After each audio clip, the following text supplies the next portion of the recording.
Which is worse, being written out of the American dream and feeling that you've been rendered largely invisible, or witnessing a political charlatan hijack your voice to push an agenda that perpetuates your erasure? Since now vice presidential candidate J.D. Vance published his memoir, Hillbilly Elegy, in 2016, it's faced a chorus of criticism from many in Appalachia who accuse him of distorting his rags to riches story by making generalizations about a region that spans 13 states in which 26.4 million people live. The renowned social justice advocate Brian Stevenson once said, quote, "The greatest pain is to be seen as a problem to be fixed instead of a person to be loved." Vance's book exemplifies this. It portrays Appalachians as lazy, ignorant drug addicts, a long-form rehashing of Ronald Reagan's notorious welfare queen stereotype, one that's used by conservatives to justify cuts to government assistance. Vance, a retired Marine and Yale Law School grad turned tech bro, takes great liberties in speaking in the name of Appalachia's poor white communities, but he didn't actually grow up as a fabled hillbilly from Appalachia. He's from Middletown, Ohio, a suburb of Cincinnati, which is technically not even part of Appalachia. By the time he was born, he was 2 generations removed from that region. Hillbilly Elegy is less a memoir than a privileged outsider's classist take on an entire region. Vance's generalizations, he generalizes his family's experience, including his mother's very serious drug addiction, to all of Appalachia. He never considers the broader context of poverty, such as the opioid crisis that has left Appalachian communities devastated. It's a fact he conveniently leaves out, perhaps because of his ties to Purdue Pharma, the drug company that strategically targeted the region, flooding it with opioids.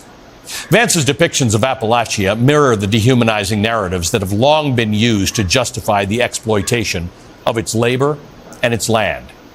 Appalachian writer Meredith McCarroll sees Vance as part of this long and troubled history, writing, quote, "First it was timber, later it was coal, now it's identity." Vance tapped a vein and extracted an identity that allows him to be of the people while he blames the people for their challenges. He climbed the ladder and he pulled it up behind him, blaming those left behind, end quote. Vance, in fact, ignores mountains of evidence showing that Appalachia suffers from a history of government neglect and corporate exploitation. According to 2 researchers who profiled hundreds of people in the region, quote, "They worked harder than either of us ever will, but still could not pay their bills." Public policy should not be based on a golden boy who beats the odds. It should recognize the experiences of vast swaths of Americans who are following all the rules and still falling behind, end quote. Vance's distortion of Appalachia to advance his political ambitions is part of a larger troubling pattern with the Ohio senator, his opportunism, and his naked ambition. Republican Senator Mitt Romney noted this character flaw early on, saying he couldn't disrespect someone more than he did J.D. Vance.